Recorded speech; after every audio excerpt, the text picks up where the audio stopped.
Kampiyon niya.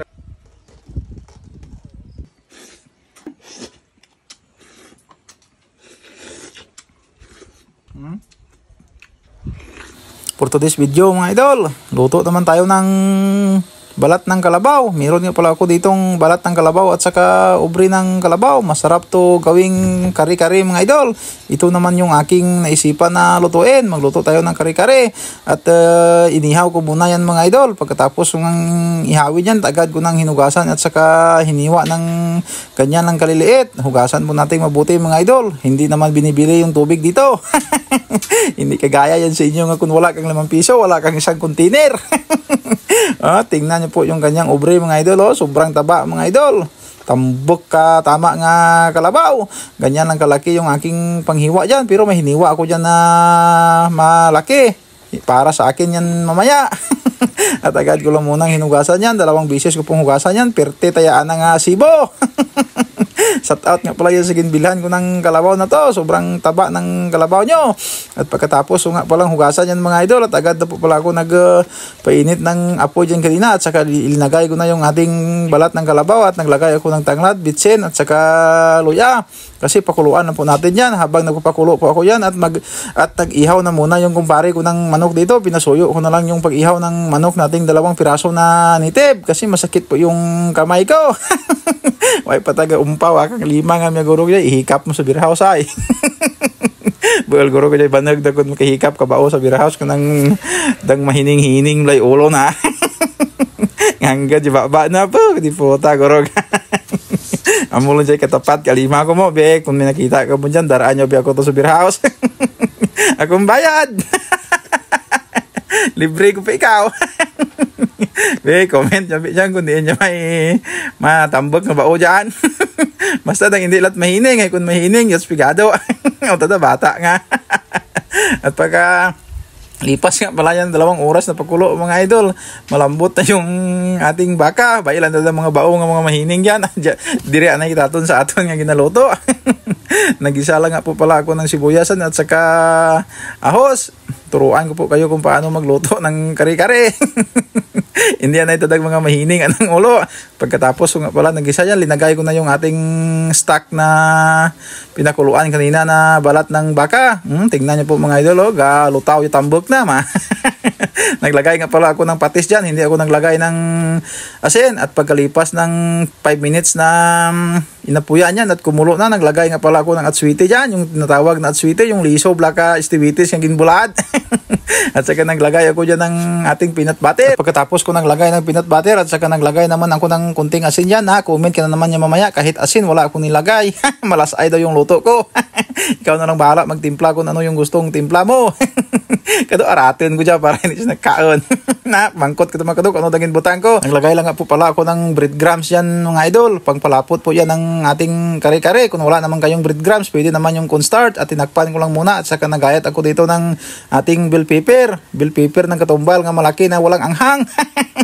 Pangpabango po yan. At pagkatapos nga po naggayat yan at agad ko namang binuksan yung ating niluluto. At naglagay lang nga po pala ako ng sitaw dyan. At saka naglagay ako ng ating bell pepper. Pangpabango po yung ating bell pepper.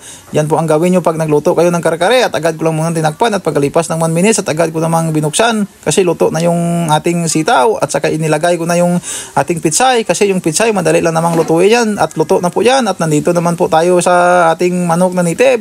Nagpiinit na nga po pala ako ng kaldero dyan. At sa naglagay ako ng luya.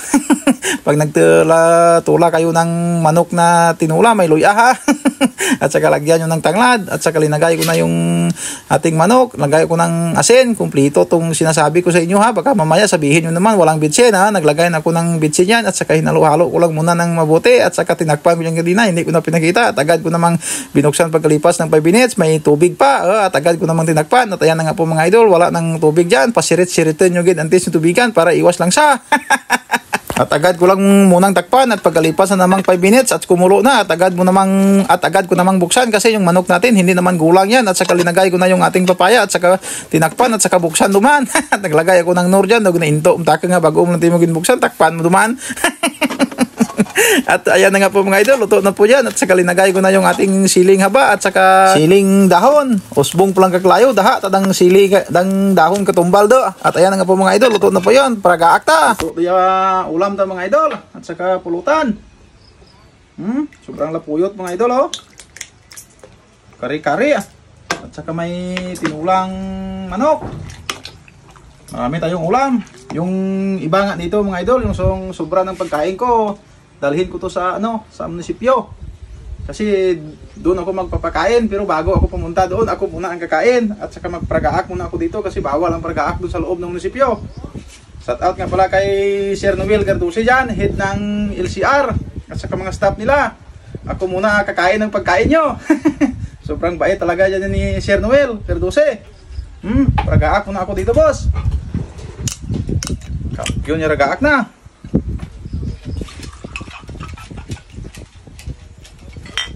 At puno, naula pa.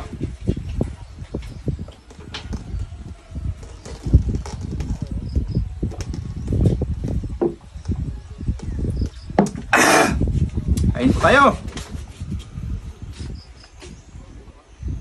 Amen. Atak mga idol. Kampiyon niya ulam natin. Ito yung paborito ko mga idol oh. Didi. Masarap talaga ang didi mga idol. Kape pa kong gabi.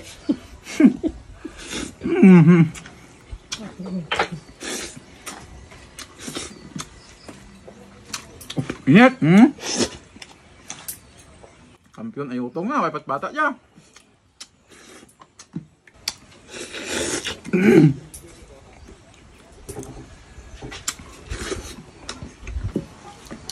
Isa lang ka patawa ka.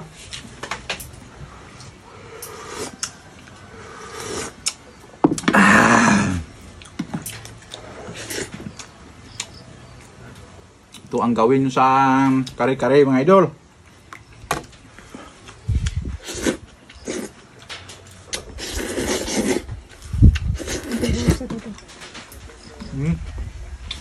Maraming nangingisda dun sa dagat. Didi na oh. Kampiyon.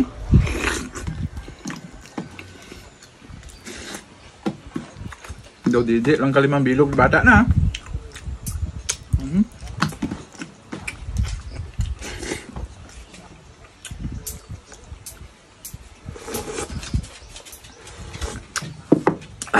Natamsak ya manok kanitib.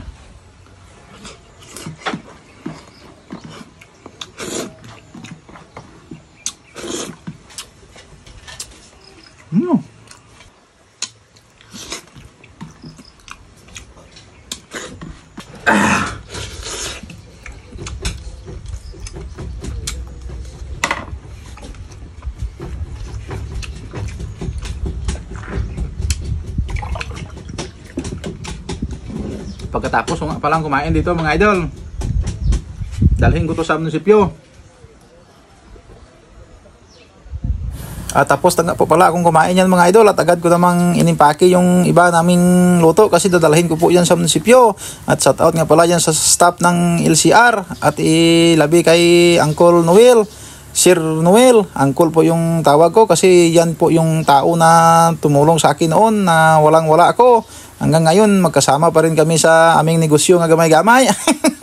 Basta hindi timot manugtunto, yan nagabalik ka di mo, sobra pa.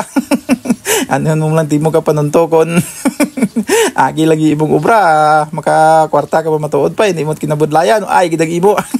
May na balaan man ko sina pro. Basta mga easy money, dali lang na gastuhon, pero kung imot imong kinabudlayan, buhay ta nga gastuhon. Shout out kay idol nga naka-red. Oh, kada isa hon na shout out kay Aring Gina. Iti ayon ba? Mayatay ngiris-ngiris ng Gina duma. Busog, dumato tayo ng Gina ka doon. Di ba mga idol, sakto kitang akon nga ginapang ngambal sa inyo. Basta hindi mo't kinabudlayan, dali gid lang na mabuhuslo sa bursa nyo. Papilpagin kong tanging panuntoy obra nyo. Para makot kwarta mo dyan, nanay, balik ko laruman. Nabutan sa katuig, ay tagbayad ng linti na. Sukton mo timo ko doon, naglikaw-likaw to tana. Pag sumalangay nyo. Tiyod te, anang ulo sa piyak doon. Terukon mo timo ko doon, anang panurok, tiyod tas dalam. Kunwari sa ngayta kita ka mo pa kita na ikaw. Magsumalangay ka mo sa tindahan. Bugnohon mo pa dati, kapang lito-lito, tay migoy doon. Na, amo dati, sino ay nakarelate dyan sa inyo? Kaya, kung ano man yung ginatawan ka mo, Cobra, hindi ka mo magpanunto. Ay, kitat klaro ng inyo. Thank you. Thank you. Bye. Thank you. Absent ko si Joy.